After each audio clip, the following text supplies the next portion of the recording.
Indian space research organisation या फिर ISRO India की उन ऑर्गेनाइजेशन में है जिन्होंने इंडिया को ग्लोबल लेवल पे एक अच्छे तरीके से रिप्रेजेंट किया है। इसरो की बात करें तो हम बात करते हैं मार्स ऑर्बिटर मिशन की या फिर चंद्रयान की, या फिर एक टाइम पे रॉकेट पे सबसे ज़्यादा हाईएस्ट सैटेलाइट लॉन्च की। इसरो ने हमेशा इंडिया को प्राउड करवाया है ग्लोबल लेवल पे। जब इसरो को बनाया गया था तब इंडिया को आज़ाद हुए थोड़ा ही समय हुआ था और किसी ने भी स्पेस प्रोग्राम की तरफ ध्यान नहीं दिया क्योंकि और कामों पे ध्यान था। बट कुछ लोगों की मदद से इंडिया को एक ऑर्गेनाइजेशन मिली जिसका नाम था इसरो। उस समय इसका मेनली यूज़ ये था कि हम स्पेस को एक्सप्लोर कर सकें और रिसर्च एंड डेवलपमेंट में काम कर सकें इंडिया के लिए। नाउ उस समय से इसमें काफ़ी ज़्यादा डेवलपमेंट हुई, इसकी नॉलेज बढ़ी, इसकी इंफ्रास्ट्रक्चर चेंज हुआ और आते आते इसरो दुनिया की उन स्पेस ऑर्गेनाइजेशन में चुना गया जो कि सबसे एडवांस थी। नाउ पहले जब इसरो को बनाया गया तो इसका काम सिर्फ स्पेस एक्सप्लोरेशन तक ही था, बट उसके बाद इसको कमर्शियली भी यूज़ किया गया। जब मैं कहता हूँ कि कमर्शियली यूज़ किया गया, इसका मतलब है कि फिर इन्होंने कॉन्ट्रैक्ट बेस्ड काम करना भी स्टार्ट किया। मतलब कि अगर कोई देश है, लगा लीजिए भूटान, उसके पास अपना इंफ्रास्ट्रक्चर नहीं है वो एक सैटेलाइट लॉन्च करवाना चाहता है, तो फिर वो अप्रोच करेगा इसरो को कि आप हमारा ये सैटेलाइट हमारे लिए लॉन्च कीजिए, बदले में हम आपको पैसे देंगे। ये डील होती है। तो फिर इसरो उसके लिए सैटेलाइट लॉन्च करवाता है। इसको कहते हैं कमर्शियली यूज़ करना। नो, अब इसरो उस लेवल पे पहुंच चुका है कि इसरो इंडिया को कमर्शियली भी काम आए।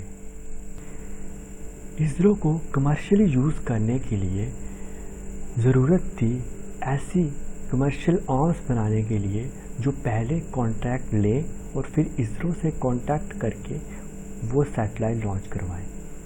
मान लीजिए फिर उससे भूटान को लेते हैं। अब भूटान कहता है कि हमें एक सैटेलाइट लॉन्च करवाना है, तो वो इसरो के पास आता है और कहता है, बट ऐसा नहीं किया गया। उसके लिए एक अलग से फर्म बनाई गई जिसका काम ये था कि सारे कॉन्ट्रैक्ट्स इसरो के पास लेके जाना और फिर वो फुलफ़िल करवाना। मतलब कि भूटान पहले उस कमर्शियल आर्म के पास जाएगा कि जी हाँ, ये हमारा कॉन्ट्रैक्ट है, इसे पूरा कर लीजिए। फिर वो आर्म इसरो को कॉन्टैक्ट करेगी और वो काम पूरा करवाएगी। इसी दिशा में रिसेंटली काम हुआ है और इंडिया को मिलने जा रही है उसकी तीसरी कमर्शियल आर्म, जिसका नाम है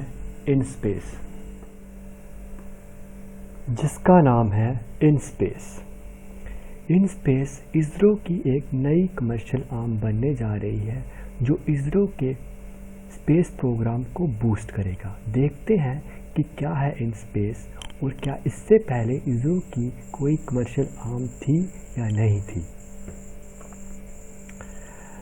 इनस्पेस की फुल फॉर्म दी गई है Indian national promotion and authorisation centre. समझिए, इसका काम ये है, लगा लीजिए आप नासा को जानते हैं, ठीक। नासा एक कंपनी है गवर्नमेंट ऑफ अमेरिका की जो कि स्पेस प्रोग्राम में काम करती है। बट अमेरिका में नासा के अलावा भी ऐसी कंपनीज़ हैं जो स्पेस के लिए काम करती हैं। फॉर एग्ज़ाम्पल आप एलन मस्क की कंपनी देख लीजिए स्पेस एक्स, या फिर जेफ बेजोस की कंपनी देख लीजिए ब्लू ओरिजिन। वो भी ऐसे ही काम करती हैं, बट वो प्राइवेटली ओन्ड है। बट इंडिया में ऐसा नहीं है। इंडिया में जो भी स्पेस के रिलेटेड काम होना होता है वो इसरो के रिलेटेड ही होता है।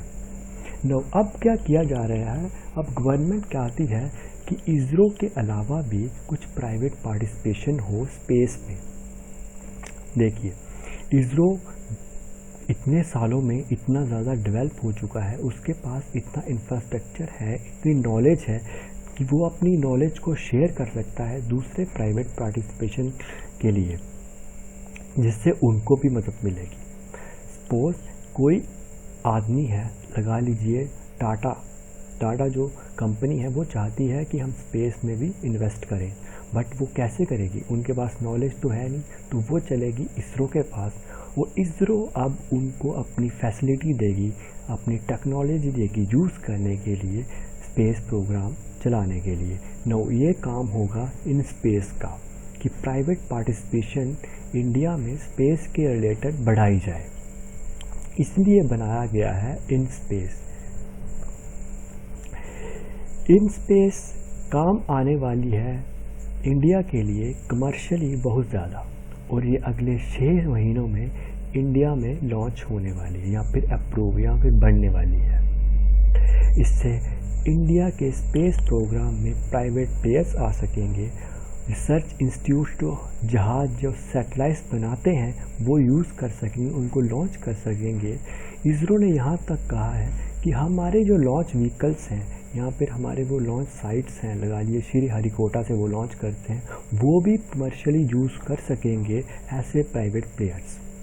इससे होगा क्या कि इसरो पे बर्डन कम हो जाएगा। इसरो अपना मेन फोकस जो कि स्पेस एक्सप्लोरेशन में है वो रखेगा और कमर्शियली उनको हेल्प करेगा बाकी सैटेलाइट लॉन्च के लिए। लगा लीजिए किसी ने अपने चैनल के लिए, कोई प्राइवेट चैनल है टीवी पे आता, उसके लिए सैटेलाइट लॉन्च करवाना है, तो पहले तो वो भी इसरो ही करता था, बट अब वो खुद भी कर सकेंगे इसरो की मदद से। तो इसका काम ये है। ये मैंने जैसे आपको बताया कि उसी के तरह है जैसे स्पेस एक्स और ब्लू ओरिजिन है अमेरिका के लिए, जैसे वो काम करते हैं वैसे ही ये काम करेगा थोड़ा बहुत। नो, ये बात नहीं है कि इंडिया के पास इससे पहले कोई कमर्शियल आर्म्स नहीं थी। इंडिया को इससे पहले भी 2 कमर्शियल आर्म दी गई हैं जिनका नाम है एंथ्रिक्स और न्यू स्पेस इंडिया लिमिटेड। इनका काम भी यही था, बट इनका काम मेनली मार्केटिंग में था। एंथ्रिक्स जो कि 1992 में बनाई गई थी, बेंगलुरु में इसका हेडक्वार्टर था। इसका मेनली काम था कि हम जो ग्लोबल लेवल पे कॉन्ट्रैक्ट्स लें कंपनी से, दूसरे देशों से, और इसरो उन्हें पूरा करे और पैसा कमाए। इसका काम बेसिकली यही था। ये वर्ल्ड लेवल पे काम करती थी इंडिया के लिए, बट ये इंडिया के लेवल पे, प्राइवेट पार्टिसिपेशन के लेवल पे उतना ज़्यादा काम नहीं करती थी। तो फिर इसके बाद एक और कमर्शियल आर्म बनाई गई जिसका नाम रखा गया न्यू स्पेस इंडिया लिमिटेड या फिर NSIL। इससे हुआ क्या, जो इंडिया में प्राइवेट प्लेयर्स हैं, जो इंडिया में और ज़्यादा कंपनीज थी जो यूज़ करना चाहती थी इसरो को, उसकी पार्टिसिपेशन बढ़ाई गई।